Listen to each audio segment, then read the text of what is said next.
지난주 경춘 목사님이 설교하면서 그 파묘라는 영화를 만든 그 감독의 말을 소개한 적이 있는데 기억하실지 모르겠습니다.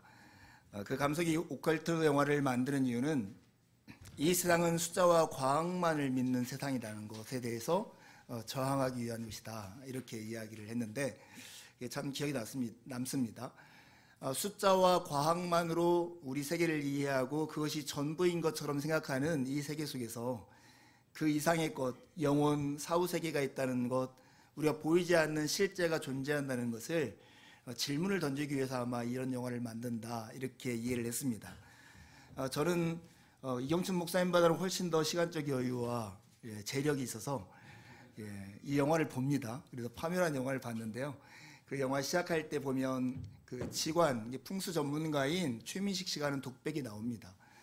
미신에 뭐네 하는데 다 몇 같은 소리이고 대한민국 상위 1%에게는 풍수는 과학이고 종교이다, 이렇게 이야기를 합니다.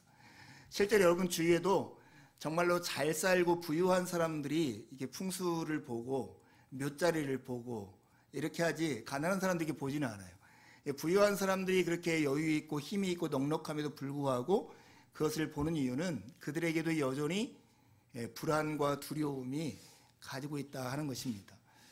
제가 이 숫자와 과학이 전부인 세상, 이 세상에서 이 말이 일주일 내내 기억이 되면서 이런 세계에서 잃어버린 것이 있구나 하는 생각이 들었습니다.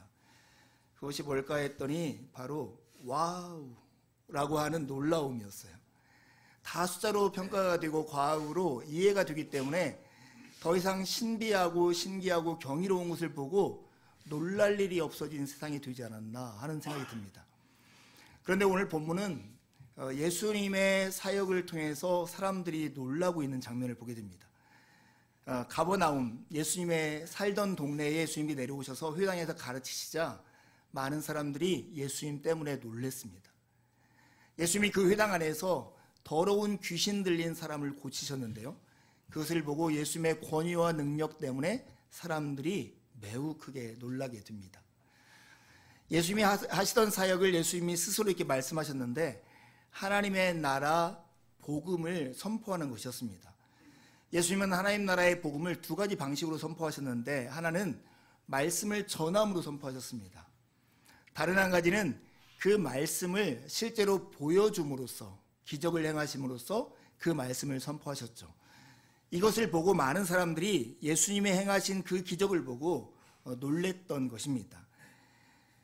피리를 불어도 춤을 추지 않고 곡을 해도 울지 않는 이런 시대였잖아요. 그럼에도 불구하고 그곳 가버나움 사람들은 예수님의 가르침과 예수님의 행하심, 하나님의 나라 복음을 선포할 때 그들은 예수님의 행하시는 그 능력을 보고 놀라서 감동을 받게 됩니다. 여기에 모여서 예배하는 여러분 안에 최근에 정말로 놀라워서 와우 라고 이렇게 외쳐본 적이 있으십니까? 아마 그런 감동과 그런 외침들이 우리의 영혼을 깨우는 뭔가 자명종과 같은 역할을 할 것입니다. 오늘 우리 카자흐스탄 김만석 선교사님이 함께 예배를 하고 있는데요, 코로나 터지기 1년인가 2년 전에 카자흐스탄을 다녀온 적이 있습니다. 거기 살면서도 가보지 못한 곳을 그때 갔는데 그 여행 기간 동안에 가장 머리에 남는 장소였어요. 아시고원이라고 하는, 맞나요? 아시고원. 그곳을 정말 어렵사리게 차로 올라갔는데 해발 2000m가 넘는 그 곳에 이르렀더니 정말 끝이 없이 펼쳐지는 평원이 있었고 날씨가 시시각각 변해서 구름이 몰려와서 어두워졌다가 갑자기 그 구름 사이로 태양이 떠오르고 막 이런 장면을 보면서 그냥 와, 이렇게 탄성이 마음속에 나오더라고요. 여러분도 그런 광경을 언제 보셨습니까? 그런 걸 보면 우리는 이렇게 놀랍고 경이로움에 사로잡히곤 합니다. 저는 개인적으로 농구를 보는 걸 좋아하는데요, 잘 할 줄은 모르지만 요즘 세계에서 제일 농구를 잘하는 사람들이 그 플레이오프 경기를 하고 있습니다. 최근에 어떤 경기를 봤는데 불과 30초도 안 남겨놓은 사이에 어떤 한 선수가 8점의 점수를 넣어가지고 그 경기를 역전하는 걸 봤거든요. 이걸 딱 보면서 와, 이렇게 마음속에 탄성이 이렇게 헤어나오더라고요. 우리는 정말 아름답고 선하고 때로는 진실된 거, 진리다 하는 것들을 만나면 와우 하고 소리를 치게 되는 것입니다. 근데 이 세상에 있는 진선미를 전부 다 합해도 다 표현할 수 없는 한 분이 계시는데 바로 예수 그리스도이시죠. 그분의 말씀과 그분의 행하심을 보고 오늘 본문에 있는 사람들은 와우 하고 이렇게 외치고 있는 거예요. 그런데 오늘 우리가 살아가는 시대 우리에게 이런 와우라고 하는 것이 과연 있는지 우리가 돌아보는 시간이 되었으면 좋겠습니다. 우리가 살아가는 사회는 그 민주주의라고 하는 사회를 살고 있고, 민주주의에서 어떤 것이 옳고 그른가를 결정하는 판병의 기준은 다수결입니다. 많은 사람들이 그것이 옳다고 생각하면 옳은 거예요. 우리가 재판을 하지만 재판 끝에는 헌법재판소나 대법원에 있고, 대법원이나 헌법재판소에서도 다수결로 이것이 옳은가 그른가를 판별하게 되어 있습니다. 여러분, 이런 사회에 살다 보니 우리는 많은 사람이 지지하고 인정하는 것은 사실이고 그렇지 않은 것은 거짓이라고 생각하고, 마치 이렇게 투표할 수 있는 권리가 있는 사람은 내가 정말로 객관적으로 무언가를 선택할 수 있다고 생각하는데 그것은 큰 오해인 듯합니다. 사람은 그렇게 정당하거나 객관적이지 못한 자기의 경험과 자기의 신념에 이렇게 영향을 받을 수밖에 없습니다. 이런 것을 보여주는 대표적인 사례가 2006년도에 그 워싱턴의 한 지하철역에서 바이올린 연주가 있었는데 그 연주된 사건입니다. 미국의 아주 유명한 조슈아 벨이라고 하는 바이올리니스트가 무려 70억짜리 스트라디바리우스라고 하는 바이올린을 가지고 아침 출근길에 그 연주를 했습니다. 여러분이 그 고급 악기를 가지고 미국에서 가장 유명한 바이올리니스트 중에 한 명이 연주를 했으면 거기에 적어도 몇백 명이라도 모여서 그 연주를 감상하면서 마음을 이렇게 확 들이면서 와우 외쳐야 할 테인데, 그때 40분 동안 그 사람이 연주를 했는데 이 앞에 둔 바구니에 모인 돈은 고작 $32였다고 그래요. 그 사람이 연주를 못해서가 아니었겠죠. 악기가 부족해서가 아니었겠죠. 사실은 그 상황에서 그런 연주자가 연주할 것을 상상조차도 못했고, 멈춰서서 그것이 얼마나 아름다운 음악인가를 듣고 즐길 수 있는 여유가 없었을지 모릅니다. 여러분, 우리가 살다 보면 우리가 사는 세상에서는 숫자와 과학이 전부인 듯해서 예수님이 행하신 말씀이나 예수님이 행하신 기적들, 이런 것들이 우리에게는 이 조슈아 벨의 연주를 듣고도 지나쳐버리는 사람과 같은 태도로 예수님을 대할 수 있다는 것입니다. 여러분은 예수님의 말씀과 예수님의 행하신 걸 보고 와 이렇게 외치는 마음이 있습니까? 오늘 본문에 보면 많은 사람들이 예수님의 말씀과 행하심을 보고 놀란 이유가 있습니다. 그것은 예수님의 말씀에 권위가 있었기 때문이었습니다. 여러분, 권위를 가진 사람들이 말이 그렇듯이 예수님의 말씀은 바로 현실을 이루었습니다. 더러운 귀신 들린 사람에게 예수님이 명하자 그에게서 더러운 귀신이 쫓겨져 나갔습니다.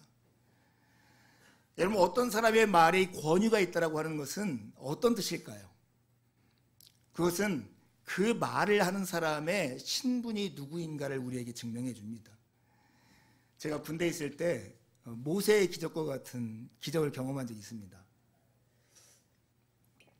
저는 수도방위사령부 33경비단 5중대 1소대에 속해 있었는데요. 저희가 속해 있는 부대의 군인들, 장교들은 대부분 다 그 유명한 하나회에 속해 있는 군인들이었습니다. 육군사관학교의 럭비부와 축구부 출신들이 하나회에 속해 있는 사람들인데, 정기적으로 이 럭비부와 축구부가 모여서 1년에 한 번씩 체육대회를 하는데, 그때 마침 우리 부대에서 하게 되었습니다. 그런데 그 전날 눈이 한 10cm 정도는 연병장에 쌓였던 것 같아요. 근데 우리 지휘관이 우리 병사들에게 이렇게 명령을 했습니다. 야, 운동장 말려. 가능할까요? 주둔지 한 400~500명이 되는 병사들이 눈을 이렇게 단가라고 하는 곳에 실려가지고 버렸습니다. 그런 다음에 물이 고인 것을 쓸어냈어요. 그 네모 안에 있는 수건을 가지고 운동장에 나왔습니다. 그리고 수건에다가 땅을 적셔가지고 이 바스켓에다가 짜고 이러기를 하루 동안을 했더니 정말 땅이 마른 땅처럼 되더라고요. 사람의 능력 대단하지 않아요? 저는 그때 저도 이렇게 걸레로 수건을 이렇게 해가지고 짜면서 야, 능력이 참 사람의 능력이 대단하다 하는데 그 사람의 그 위대한 일을 만든 것이 무엇인지 아십니까? 지휘관의 말 한마디였습니다. 연병장말려. 연병장말려. 이게 바로 권위죠. 그 사람이 전 부대의 가장 높은 지휘관이었고 그 사람의 말 한마디는 거기 있는 모든 병사를 움직여서 이렇게 행했습니다. 오늘 예수님께서 더러운 귀신에게 명령하자 이 더러운 귀신이 그 사람에서 쫓겨나갔다는 것은 예수님이 누구이신가를 우리에게 보여주는 것이죠. 예수님은 귀신의 세계, 이 창조 세계 전체를 다스리시는 왕이시고 이 누가복음에 표현되려면 하나님의 아들이시고 그리스도이신 것입니다. 오늘 그들은 예수님의 이 말씀의 권위를 보고 놀랐습니다. 근데 사실은 이게 표면적으로 정말 이분이 메시아구나 하는 것에 놀랐을 뿐만 아니라 그들의 더 근본적인 와우라고 하는 외침은 그들의 소망과 맞대어 있기 때문에 이렇게 놀랐습니다. 왜냐하면 더러운 귀신이 쫓겨나간다는 것은 구약시대 예언으로 하면 어떤 중요한 사건을 표징하기 때문에 그렇습니다.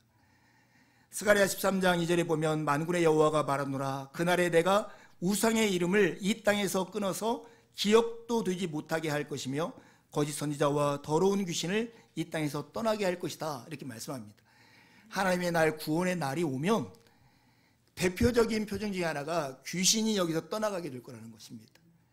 그래서 예수님께서 이 땅에 오셔서 많은 경우 치유 사역을 하면서 더러운 귀신을 쫓아내는 사역을 하는 것입니다. 그 사역을 그냥 단순히 귀신 들린 사람을 건강하게 해주는 것 이상의 의미를 가지고 있습니다. 지금 여기 하나님 나라가 임했다. 내가 구약에 약속했던 구원의 날이 지금 여기 도착했다. 그것을 그들에게 보여줬고 이것을 알고 있던 유대인들은 하나님의 구원이 우리에게 도착했다는 것 때문에 그렇게 기쁘게 놀랐던 것입니다. 아마 예수님이 우리 시대에 이렇게 자본주의에 쩌들어 있는 시대에 와서 아마 하나님의 구원의 때를 증명하기 위해서 무슨 일을 했다면 귀신을 쫓아내는 일 대신에 다른 일을 했을 것 같아요. 아마 어디 가서 단식을 하면서 떡으로만 사람들이 사는 것이 아니다 하는 것을 보여주실 수 있고 당신의 가진 것을 모든 사람에게 나눠주시면서 오히려 가난하게 살면서 이 돈이 결코 우리의 식량이 될 수 없다 하는 것을 우리에게 보여줬을지 모르겠어요. 더러운 귀신을 쫓아내 억눌렸던 이를 자유롭게 하신 것은 예수님께서 하나님의 아들이고 그리스도이신 것의 증거입니다. 사랑하는 형제자매 여러분, 우리의 인생이 매듭처럼 꼬여 있습니까? 그러나 세상에 주님께서 풀지 못할 매듭은 없습니다. 주님은 우리 모두를 풀어서 자유케 하시는 아페시스의 은혜를 내리시는 분이십니다. 그러니 담대히 나아가 때를 따라 도우시는 그분의 은혜를 의지하며 살아가십시오. 오늘 2000년 전에 있었던 가버나움에 있는 이 한 사건이 오늘 우리에게도 중요한 의미가 있는 이유가 무엇일까요? 그것은 그때 거기에서 그렇게 말씀하시고 하나님 나라를 보여주신 예수 그리스도께서 여전히 살아계셔서 우리의 주님이 되시고 그분이 거기에서 그렇게 일을 하셨던 것처럼 우리 가운데에서도 그 일을 행하시기를 기뻐하시기 때문입니다. 여러분, 예수님께서 행하신 일을 한마디로 하면 하나님의 나라 복음을 선포하신 일입니다. 여러분, 하나님의 나라가 무엇입니까? 그것은 하나님의 뜻이 이루어지는 곳, 하나님의 의지가 유효한 영역이 하나님의 나라입니다. 여러분, 그 달라스 윌라드라고 하는 신학자가 모든 사람은 각자 한 나라를 가지고 있다고 설명했습니다. 그 나라는 그 사람의 의지와 뜻과 생각이 유효한 영역입니다. 쉽게 말해 내가 내 마음대로 할 수 있는 곳이 내 나라인 거죠. 하나님의 나라는 하나님의 의지와 하나님의 뜻대로 행할 수 있는 곳, 주기도문의 표현을 빌어서 하면 하나님의 뜻이 이루어지는 영역이 바로 하나님의 나라인 것입니다. 여러분, 우리는 그 하나님의 나라가 어떻게 우리에게 임했는가와 우리가 어떻게 하나님의 나라에 들어갈 수 있는가 하는 질문들을 해야 합니다. 여러분, 어떻게 하나님의 뜻이 하늘에서와 같이 이 땅에 이루어지는 그 현실이 우리 가운데 이루어졌을까요? 그것은 바로 예수 그리스도를 통해서 그렇게 이루어졌습니다. 하나님의 나라는 그분의 뜻이 이루어지는 곳이고 주님의 말씀이 현실이 되는 영역입니다. 이 영역이 바로 예수 그리스도를 통해서 우리의 삶의 실제가 된 것입니다. 여기서 저보다 나이가 많으시고 그리고 시골에서 자라신 분들은 예전에 전기가 처음 인입됐을 때 그런 경험을 했을지 모르겠습니다. 저는 비록 어리지만 시골에 살았기 때문에 초등학교 5학년 즈음에 처음으로 동네에 전기가 들어왔습니다. 전기가 들어오면 달라지는 게 뭘까요? 그 전에 호롱불을 켜고 책을 보던 것이 이제는 전등을 켜고 책을 볼 수 있고, 가장 우리의 마음을 들뜨게 했던 것은 어느 부잣집에 사는 텔레비전을 마당에 가서 시청할 수 있었던 것, 그것이 얼마나 큰 기쁨이고 행복이었는지 모릅니다. 여러분, 이런 완전히 달라진 삶을 누리기 위해서 필요한 게 뭐냐면 전기가 우리 마을까지 오는 거예요. 예수님이 이 땅에 우리를 위해서 행하시는 아주 중요한 일, 예수님께서 했던 첫 번째 설교의 내용, 회개하라, 천국이 가까이 왔다. 돌이켜봐라, 하나님의 나라가 너희가 손을 뻗으면 닿을 만한 곳까지 와 있다. 이렇게 말씀하시는 거예요. 그렇게 주님께서 우리 가운데 하나님의 나라, 하나님의 뜻이 이루어지는, 바울의 표현대로 하면 정의와 평화와 기쁨이 넘치는 세상을 우리가 손을 뻗으면 닿을 만한 곳까지 가져온 것입니다. 마치 마을에 처음으로 전기가 인입된 것 같은 그 일을 예수 그리스도께서 행하셨습니다. 그리고 이제 우리에게 회개하고 그 나라 안으로 들어오라고 초청을 하고 있는 것입니다. 어떻게 우리는 그 나라 안으로 참여해서 그 삶을 누릴까요? 전기에 인입한 예를 들면 우리는 텔레비전을 사가지고 텔레비전을 그 코드에 꼽으면 되는 것이죠. 전등을 설치하고 전등을 스위치를 올리면 되겠죠. 하나님의 나라에 참여하는 방법, 그것을 성경적인 표현으로 하면 예수 그리스도를 믿고 그분에게 순종하는 것입니다. 그것이 바로 하나님의 나라에 들어가는 것입니다. 여러분, 예수 그리스도 그분은 하나님이심에도 불구하고 세상 만물에 대해서는 말씀으로 바로 순종하게 만들었습니다. 넘쳐나는 파도를 향해서 꾸짖자 파도가 잔잔해졌고, 귀신 들린 자를 명하여서 치유케 하셨습니다. 그렇지만 인격적인 존재, 딱 인간을 향해서만은 명령하지 않고 설득하고 그를 이해시키고 그로 하여금 회개하라고 돌이키라고 말씀하신 것입니다. 이것은 하나님이 인간과 사랑의 관계를 갖고자 하는 의지 때문에 생긴 내용입니다. 그리고 하나님 나라를 여기까지 가져오신 다음에 우리에게 그 나라 안으로 들어오라고 우리를 초대하고 계십니다.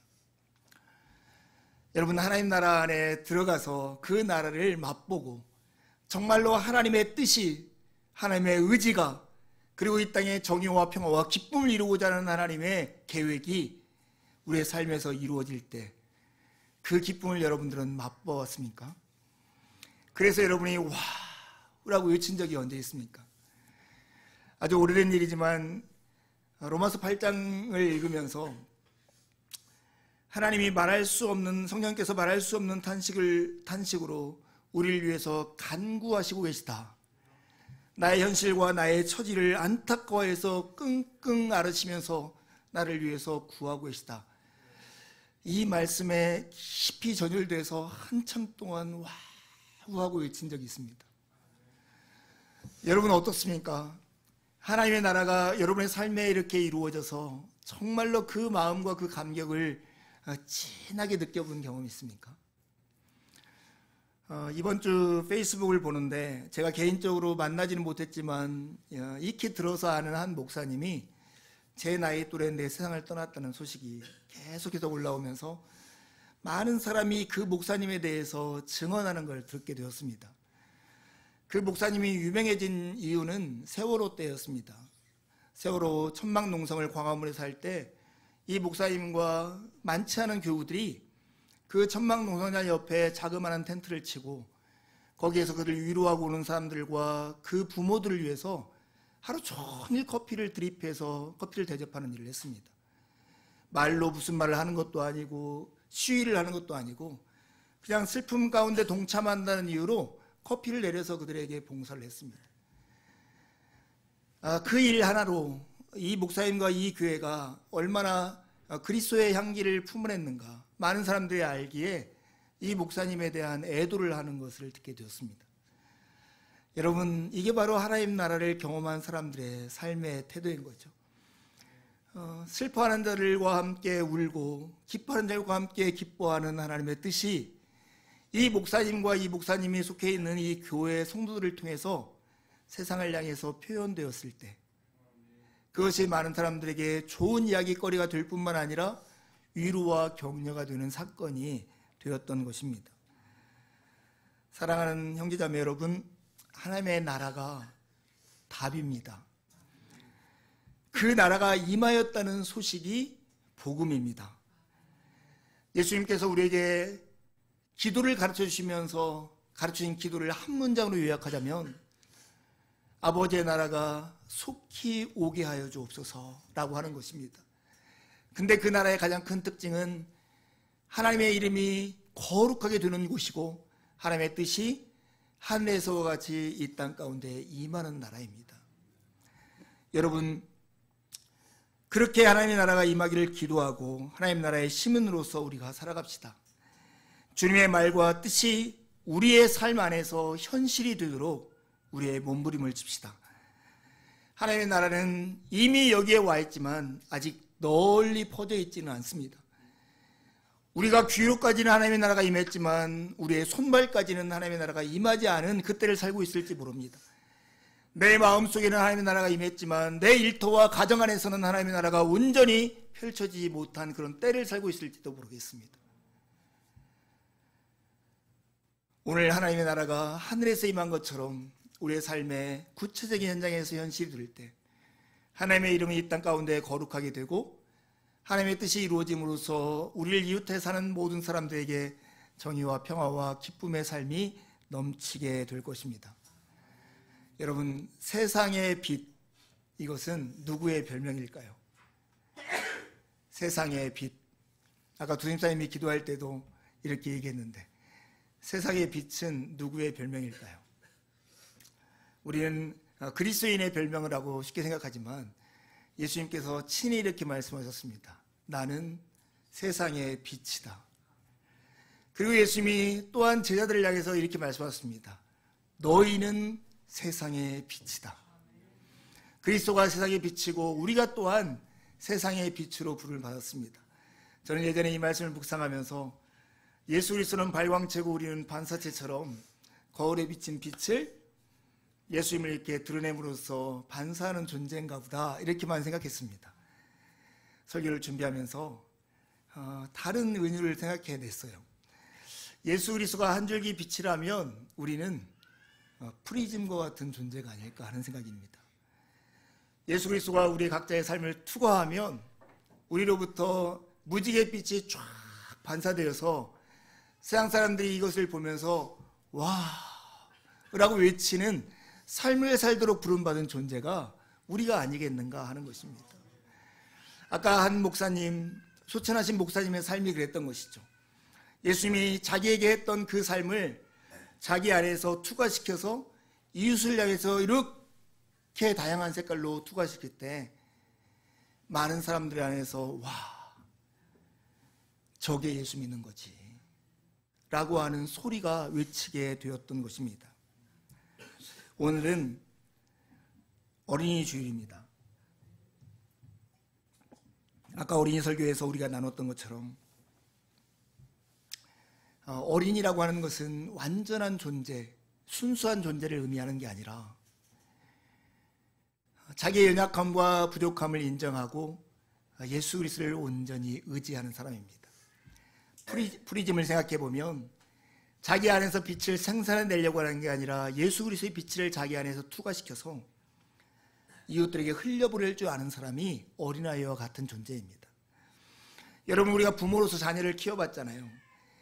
자녀가 자기 혼자 다 알아서 하겠다고 막 사는 게 좋습니까? 아니면 적절하게 부모님에게 이것은 어떻게 할까요? 이렇게 하면 좋을까요? 나를 조금만 도와줄 수 있어요? 이렇게 말하는 게 좋던가요? 오히려 자녀들이 커도 자녀가 부모에게 무엇인가를 질문하고 묻고 상의하면 부모의 마음은 굉장히 기쁩니다. 여러분, 우리가 이런 기쁨을 알면서 하나님을 의지하고 하나님 앞에 상의하고 하나님을 따르고 하나님을 의존하는 것에 대해서는 부끄럽게 여기는 사람들이 참 많습니다. 그러지 마십시오. 우리가 하나님 안에서 어린아이가 부모를 의지하는 것처럼 우리의 마음을 다해서 하나님을 받아들일 때 우리를 통해서 하나님 나라의 그 아름다운 빛들이 세상 가운데 흘러가게 될 것입니다. 사랑하는 여러분, 하나님 나라를 경험하고 싶습니까? 어떤 분이 이런 얘기를 했는데 참 마음에 공감이 갔어요.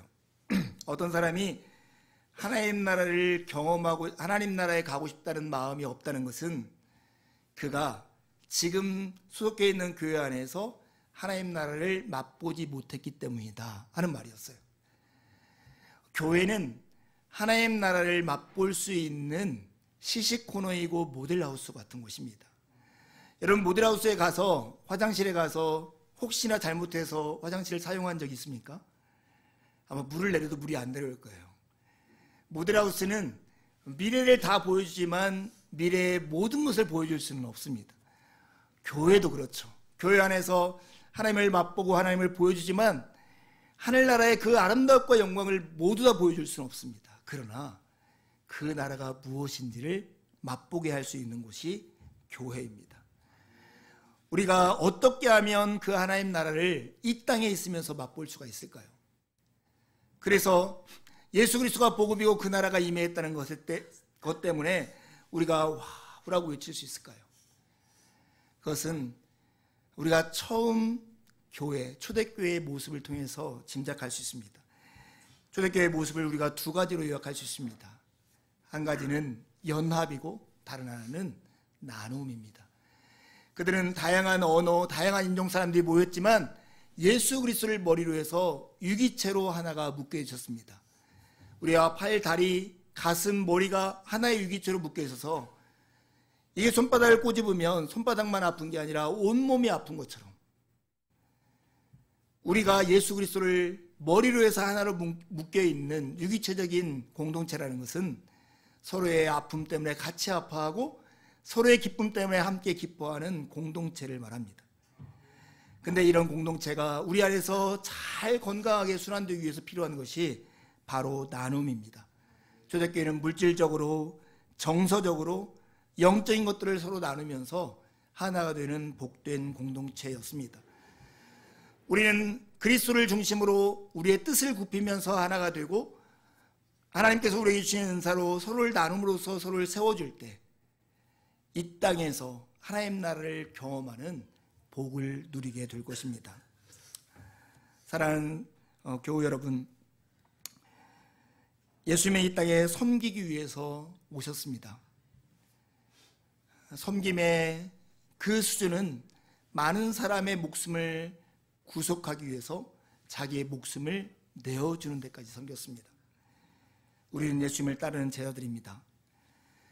종이 주인을 섬기는 모습으로 형제자매를 살피고 형제자매를 섬기는 것이 우리의 책임이고 우리의 영광이라는 것을 잊지 않는 하루가 되기를 간절히 바랍니다. 어제 저녁에 오늘 어린이날 준비해서 어떤 선물을 주면 좋을까를 한참 고민했습니다. 그러면서 아이들에게 맞겠다 싶은 선물들을 준비해서 오늘 나누어 주었습니다.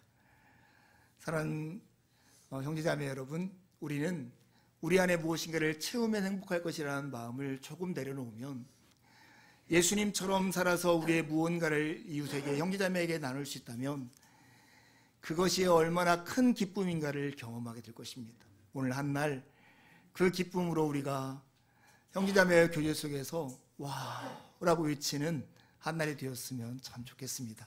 함께 기도하시겠습니다.